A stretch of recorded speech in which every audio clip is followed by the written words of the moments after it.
यह कहानी है उड़ीसा के कटक जिले की, जहां एक भयानक और रहस्यमयी हत्या का मामला सामने आया। यह मामला इतना उलझा हुआ था कि इसे सुलझाना लगभग नामुमकिन लग रहा था, लेकिन पुलिस ने अपनी कड़ी मेहनत और सूझबूझ से इसे कुछ ही घंटों में सुलझा लिया। कहानी शुरू होती है कटक जिले के कंदरपुर इलाके से, जहां से एक नदी बहती है जिसे काठजोड़ी नदी के नाम से जाना जाता है। 13 दिसंबर की सुबह इस नदी के किनारे एक ऐसा दृश्य देखने को मिला जिसने हर किसी को दहला दिया। वहां एक महिला की लाश पड़ी हुई थी और उसके शरीर पर धारदार हथियार से किए गए कई वारों के निशान थे। खासकर उसका चेहरा बुरी तरह बिगाड़ दिया गया था, मानो पहचान मिटाने की पूरी कोशिश की गई हो। लाश के कपड़ों में ऐसा कुछ नहीं था जिससे महिला की पहचान हो सके। हालांकि पुलिस ने ध्यान दिया कि महिला के दोनों बाजुओं पर टैटू बने हुए थे। एक टैटू में किसी लोकल देवी देवता का नाम लिखा था, जबकि दूसरे टैटू में शायद उसके माता पिता का नाम लिखा था। इसमें बाबा बलिया माता और KPSM जैसे शब्द थे। इन टैटू से भी महिला की पहचान कर पाना बेहद मुश्किल लग रहा था। पुलिस ने लाश की तस्वीरें खींची और पोस्टमार्टम के लिए भेज दिया। खासकर टैटू के क्लोजअप्स लेकर इन तस्वीरों को आसपास के इलाकों में सर्कुलेट किया गया ताकि कोई महिला की पहचान कर सके। लेकिन शुरुआती प्रयासों के बावजूद पुलिस को कोई सफलता नहीं मिली।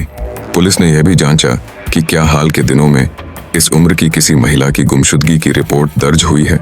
कटक जिले और आसपास के सभी थानों में जानकारी मांगी गई, लेकिन दिसंबर महीने में, विशेष रूप से 13 दिसंबर से पहले, इस उम्र की किसी महिला के गायब होने की रिपोर्ट दर्ज नहीं हुई थी।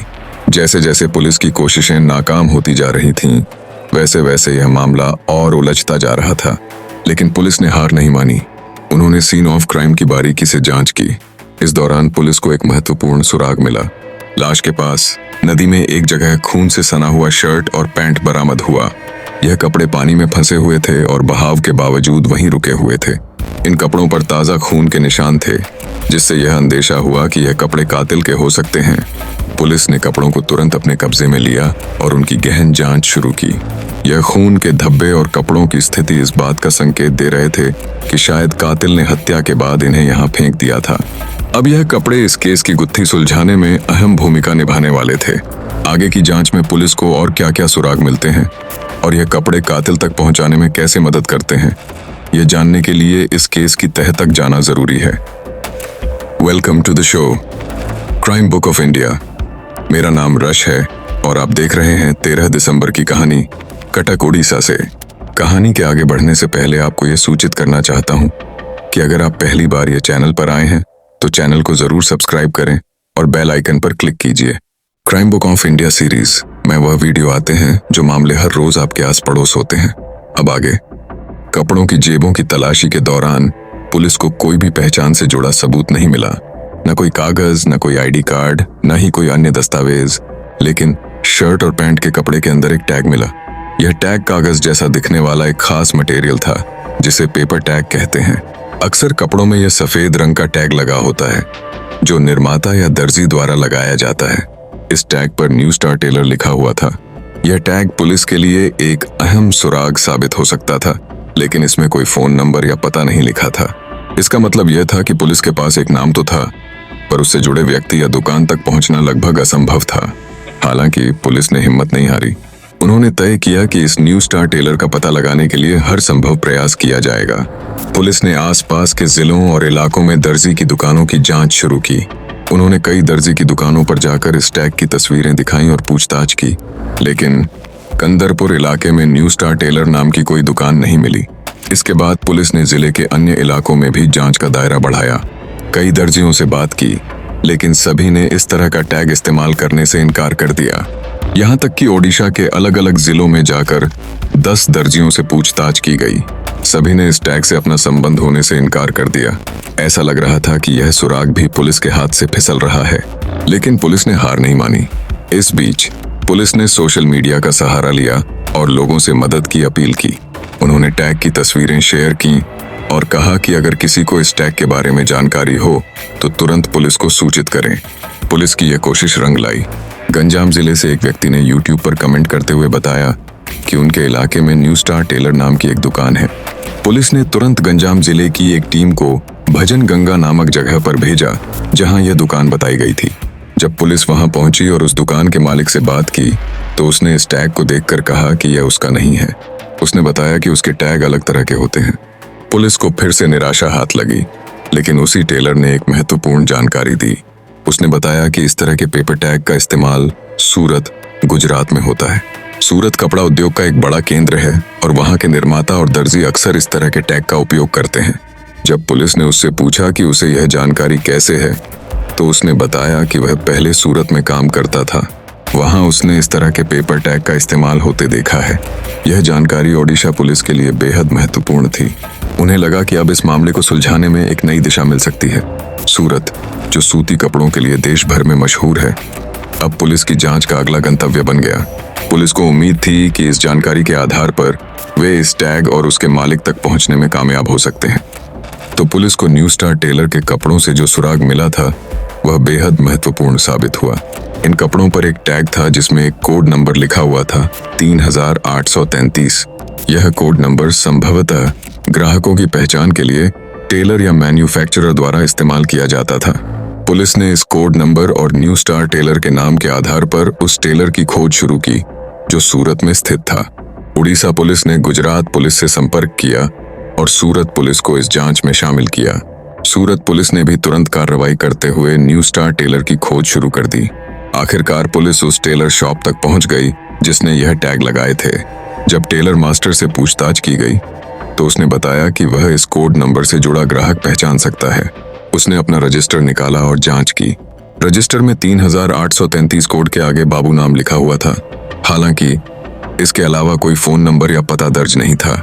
इस जानकारी के बाद जांच फिर से धीमी पड़ गई, लेकिन टेलर मास्टर ने थोड़ी देर सोचने के बाद बताया कि उसे याद है, यह ग्राहक 2-3 महीने पहले आया था। उसने बताया कि जब वह ग्राहक आया था तो उसे ज्यादा पैसे दे दिए गए थे और उसे 1 रुपये वापस करने थे। उसके पास उस समय नकद पैसे नहीं थे, तो उसने ग्राहक को यूपीआई के जरिए पैसे ट्रांसफर किए थे। पुलिस ने यह सुनते ही तुरंत यूपीआई ट्रांजैक्शन का विवरण मांगा।